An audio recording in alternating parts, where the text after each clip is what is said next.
What's up, guys? I'm back at the car wash today. If you haven't followed previous videos or you're just showing up for the first time, I have this site here where I have a 5-bay self-serve car wash that I opened up 6 months ago. It was closed down for probably 15 years. I ended up doing the entire remodel myself. Everybody that does car washes and is in that industry is all doing brand new stuff, and so I had to figure it all out. And today I'm playing around with my tire foam slash bug cleaner. But what I'm gonna go forward from now on, I'm gonna put up a sign right here above this little gun right here that says bug and tire foam, because that setting, at least at my car wash, is the same chemical. So right here on it, I've got 2 different settings. As you can see, they both spit out from that gun. The reason I decided to go with this is because the changeover time took a long time. Because tire foam is just a low pressure setting, I'll show you inside a little bit later. The high pressure wand has a smaller nozzle, and it takes a while for it to get to the end of the tip, as well as it doesn't create that good of a foaming action. And so I feel like I have got, as you can see, I've been playing around. I feel like I've got it dialed in pretty good now. Let me show you what it looks like when you fire it up. This right here is what I've been looking for. I've been playing around with these settings and getting this dialed in.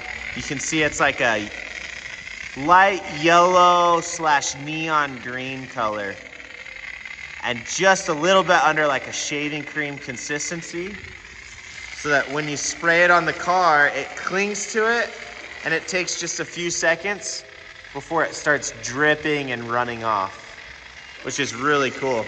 This was kind of in some ways an inspiration from Chris at Car Wash Chronicles.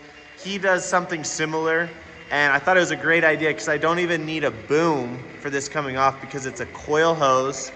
If you look right here, it's a 1/4-inch polyurethane slinky hose. Any of the car wash suppliers have them. But inside of this gun, it's got a wider tip so that it can create that fan and foam up really good. Now let's go check it up in the attic, what I did to make this happen.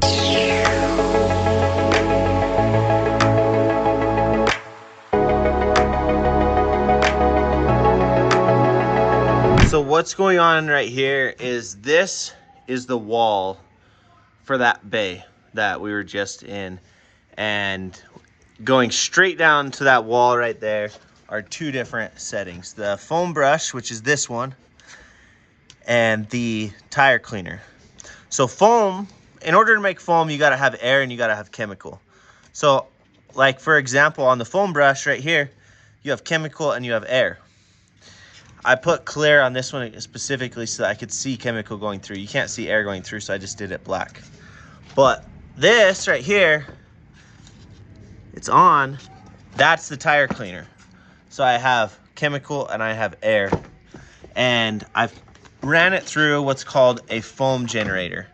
Before I put this in, I could not get the consistency of that foam to really go through, but primarily all I was getting out of the gun was just a spitting action. It was going, it wasn't a free-flowing foam coming out. It was spitting the foam out with a lot of air.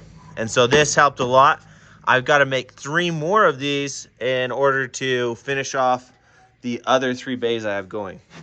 Previously though, what was going on here was the tire and the tire cleaner and the air was injected into this manifold directly over the bay. And so there was one of these in each side, one on this side, one on this side, and the tire cleaner and the air would come into here, get mixed together, go down, and go through the wand. And so all I basically had to do was disconnect those, put plugs in the manifold, swing those hoses back around over to the wall, drop a hose down the wall, put on a Unistrat and that coil hose, and I'm gonna add that up, but gosh, I'm probably into this less than a couple $100. But it's pretty cool how this foam generator here is transparent, so you can see the action happening right before your eyes. These are like $45, $50 from the car wash suppliers. So we're gonna go make a few of our own. I've seen a lot of people make a lot of these do-it-yourself foam generators on their own, a lot of different ways. But the way I decided to do it, of course, I'm gonna just take probably about 6 inches of 1¼ PVC, and I'm going to put these little bristled brushes inside of that PVC, like this, just to get good agitation of that chemical and that air. I'm probably gonna remove this little foam piece right here off the top of it, because the biggest thing is I don't want a lot of restriction, I just want agitation. And so when people use like steel wool or sponges or Scotch-Brite or whatever it is, there's just not a lot of airflow through that type of stuff.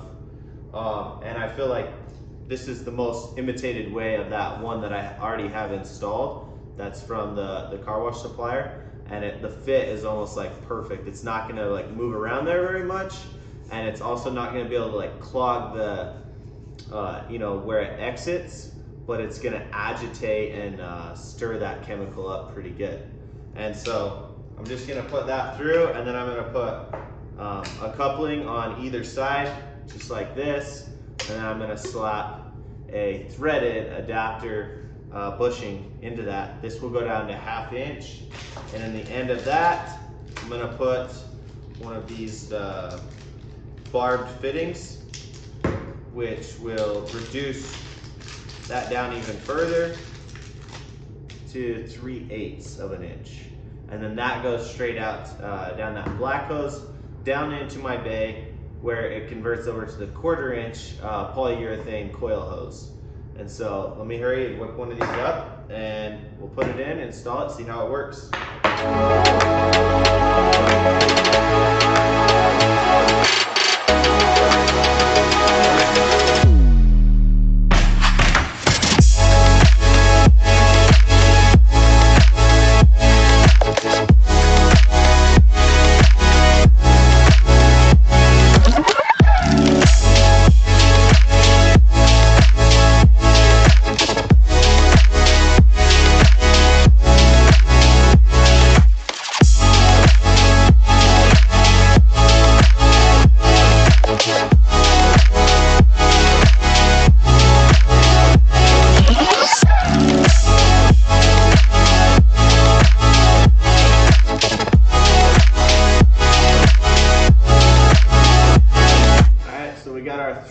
Foam generators built up, glued together, made a little mess of the glue, but it's all right. And the bristles are inside, and I've got barbs screwed into the ends. So now I can go slap these in. But before that, I want to show you what this looks like before we put the foam generators in, so you can see what I mean by the spitting action that it gives me. So check that out. Someone just used this base. So we got our cherry foam brush over there, and this is mint scented tire foam actually, but I think that pink and green looks awesome together. It gives you a nice cherry limeade look. So this is coming off the same manifold as that other one was I showed you at the first of the video, but it's a completely different result. You see how it's just randomly kind of fluttering right there a little bit more, and it's also not quite as thick. So you can't tell because it's just straight on the ground, but it's not as thick either. And so there'll be a little bit of a difference once we get that generator in the attic bay above us.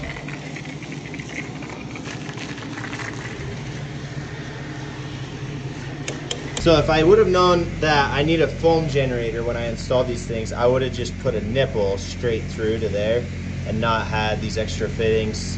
Anytime I can, I try to avoid extra fittings because that's just an extra opportunity for leaks. And that is your end result. You get a much more solid and consistent stream and a nice rainfall of foam. So if you guys got any other ideas for stuff that you think would be an awesome addition to these bays. In the end, I think, now don't quote me on this, I think these hoses were about 30, 40 bucks. The gun was another 20, a tip for maybe 5 to 10, 35 for this, you know, some hardware and those do-it-yourself foam generators. I may be all into this project per bay for 150 to 200 bucks, you know, and some time on yourself. But any self-serve car wash owner should be doing most of this work themselves, so they understand it, they know how to fix it, they can diagnose it and everything else. So until next time, guys, follow, subscribe, and we'll check you all later.